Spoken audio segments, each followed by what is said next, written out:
Montreal Mayor Valerie Plante is on the line. So with no further ado, because I know you have other things to do today, I wanted to tell myself this was the only show you were doing today, but I know that would be a lie. So thank you for being here.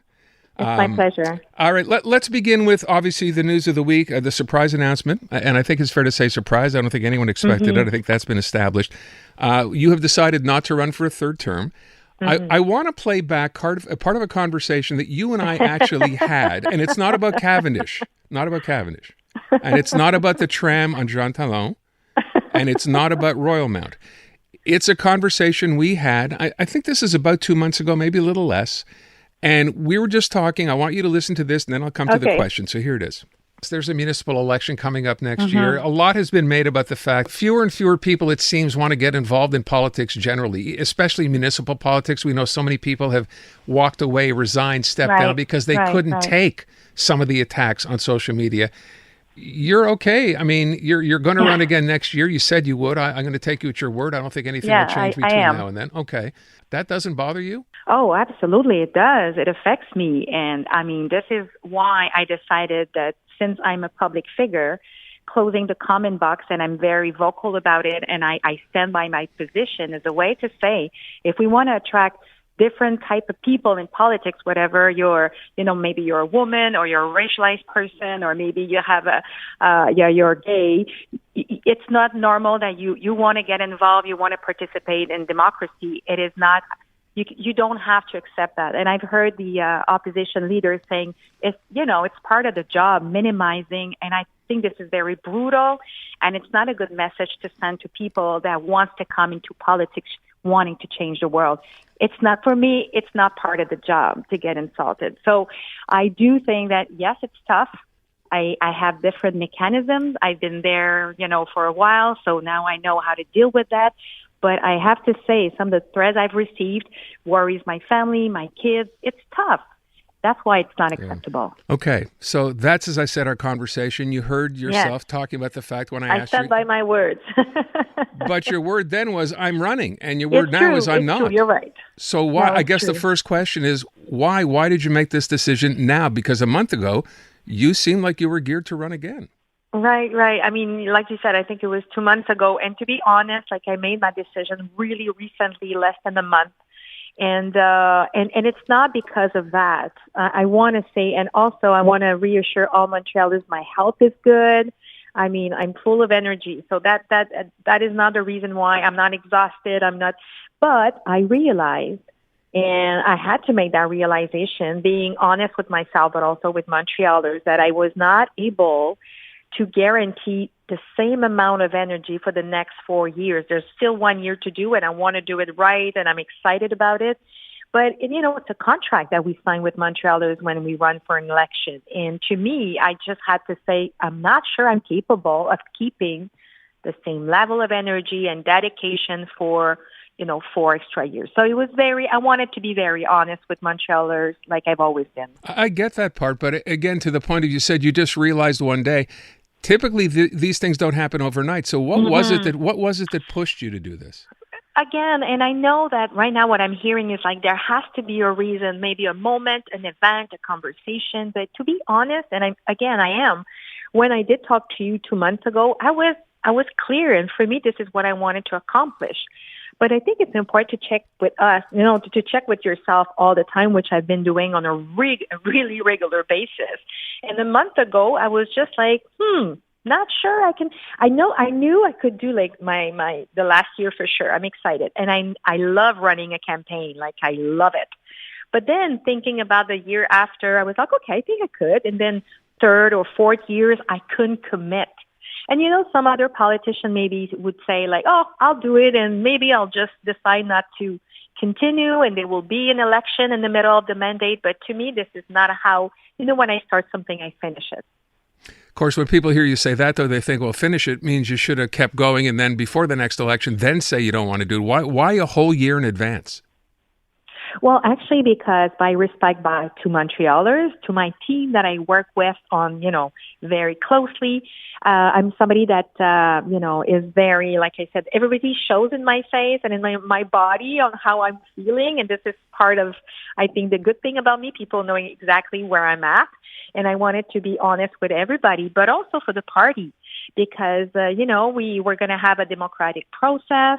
There's going to be a leader to be chosen by members, and then the election will happen. So I wanted to be as proactive and respectful of everybody as much as possible. Did you make this decision on your own? Was it a matter of talking about this with family, with some of your more trusted members on your team? How did you come up with it? It was really with myself, to be honest. Even it's kind of funny because my kids and my husband were surprised as well. They were like, especially my kids were like, "Mom, you have to stay mayor. You're doing a great job." And I was like, "Yeah, but I've always seen politics. For me, it was not a choice of career. It was really like a way to change the world. And Montreal is my world right now. But I think there's other ways to change the world. There's other ways to get involved. There's a life after politics as well. And I'm glad that I can leave in a point where I've done 2 mandates. I have a great bilan. I've done great things. Of course, a lot of things I'm not done, and maybe we'll talk about it for sure. But still, and I think it's refreshing to take a decision and let the new generation take over, to see other faces as well. And I trust my party and the competencies and the, great candidates that will be within the party or outside the city or outside my party, to, who wants to run for mayor and run this amazing city. So you ruled out health because obviously that's a question that came up, right? You're saying your health is fine. There's no issues there. Yeah. All good. You've also seen, though, and heard, I'm sure, since you announced this, a couple of the theories out there as to why you picked now to step down. One of them, I think one of them says that there's a new report that says by 2027, Montreal would have to declare bankruptcy and become, a trustee of the provincial government. You don't want to be around for that. Oh, my God, never heard of that. Yeah. That's not going to happen. Okay, well, it's an article that came out a week ago. Oh, really? Yeah, in La Métropole, showing... I didn't know. Yeah, well, I'll send it to you. And then there's also the speculation that, the poll that recently came out in La Presse that showed 54% of Montrealers say, you know what, they would not support Valerie Plante for a third term. Did any of that have anything to do with your decision?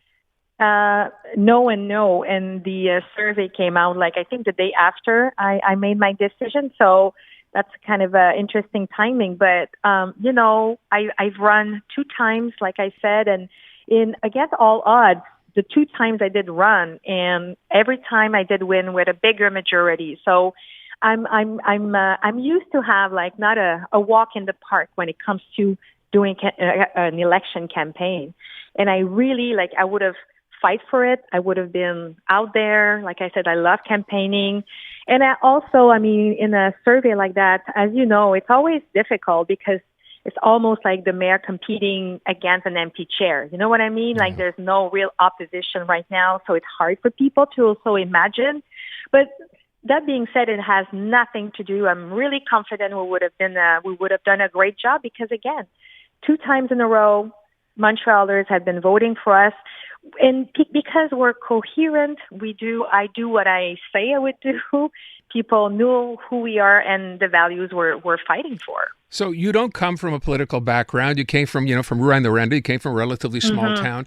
Has 7 years as being mayor of Montreal surprised you by how big the job is? What was the biggest surprise, the biggest challenge in that job? Yeah, that's interesting. It is a huge job. It is a high-intensity job. I will not deny it. And also, when you take a decision like that, of course, there's all those years of being under pressure and working hard and dedicate your heart. I don't want to minimize all the work and stress that it creates. For sure, it was also part of my decision. It's just I want to emphasize that there was not one thing. It was not okay, I'm done with this, so I'm going to leave.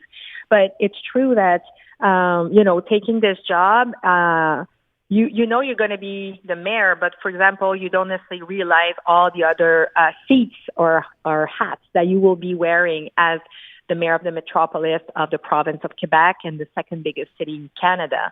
And I also took a big step into the international scene for the, fighting climate change. It was very important for me to position Montreal as a very resilient and green city, which I believe I have quite succeeded. So it was extra work as well. So I took a lot, but I'm really proud of what came out. Okay, I have only two questions to ask you. One is what I started with, this idea of social media. I know we talked about this when you turned off your comment section.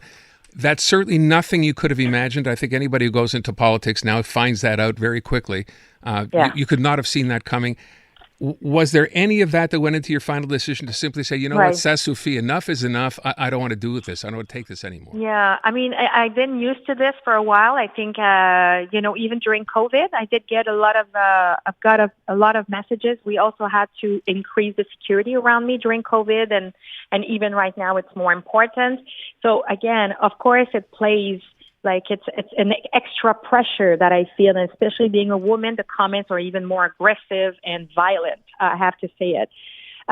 So for me, this is where I will stand by my position, and I invite all public figures to say no of saying it's not part of my job to get insulted. It's not part of my job, and I will definitely continue to support that position. So was it ever a matter of enough is enough? No, I'm not there. Okay. Really, Aaron, I'm really, really honest with you. It was just a combination of little things, but ultimately just didn't feel like I could guarantee the energy. Okay. And to me, it's so important because it is an important job. Last thing, what's next? I read in an interview you gave, you talked about the fact that, you know what, you're still interested, you still want the challenge, or you called it of changing the world. So what does that mean, and what's potentially next for you? Yeah, well, see, the thing is, I find like, who knows? Who knows? So in the next year, I will be, I have so much work, and we didn't talk about all the issues like homelessness and, the traffic jam, the construction side, that still exists, and I see it, and I want to continue to work on that. That being said, after that year, I will definitely take a break. But who knows? Who knows? Okay. I have no idea what I'm gonna do then. But that's only in a year, so I'm sure we'll talk before that. All right. Last question. Go ahead, Brian. Play it. We're doing Cavendish for sure. Are you doing Cavendish, Mayor? Will it happen? Yes, it will. No, seriously. I am. When? I am. I'm starting. We're starting with the Jean Talon Cavendish part, and we're working with Hydro-Québec and the government for the connecting the Cavendish to do a link because, there's the tracks and stuff, but we're doing it. I didn't change my position on that. It's just going to take a bit longer, but we're starting with the Jean Talon Cavendish. Okay. Listen, I thank you very much for your time. And obviously, as Montrealers, whether they agree with everything or not, I'm sure thank you for the hard work because we know it's a difficult job. You. And I wish you all the best. And yes, I'm sure we'll chat again. So thanks so much for taking the time today. Very much appreciate it. Thank you so much and have a great weekend. And you too. All the best. Thank you. Montreal Mayor Valerie Plante. So there you go, wrapping things up.